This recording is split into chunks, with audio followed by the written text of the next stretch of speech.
Assalomu alaykum, meni hurmatlilarim, yaxshimisizlar, charchamayapsizlarmi? Bitta sizlarga foydali tavsiyam. Men o'zim tajribada qo'llaganman. Bu narsadan juda ham yaxshi foyda ko'rganman.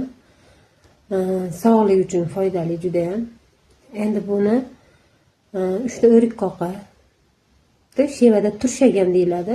O'rik qoq. Hammamiz bilamiz, hammamiz uyimizdan topiladigan narsa bu. Bo'lmasa bozorlarda bor. O'rik qoqi, keyin qora mayiz. Qon ko'paytiradigan bozorlarda qora mayiz sotiladi. Shundan 7 dona mayiz. Keyin zirk. Bizning tilda zirk deyiladi, ko'p shevalarda barbarisan deyilar ekan. Shu narsadan bir chimdim. Tashlab bitta bakalga solib, yaxshilab yuvib, chayqab, changini ketkizib, ozgina tabga ko'ra men novvot solaman. Chunki sal shirasi o'tkirroq bo'lsa menga yoqadi. Novvot solib, ustiga dog' suvni quyib, qaynagan dog' suvda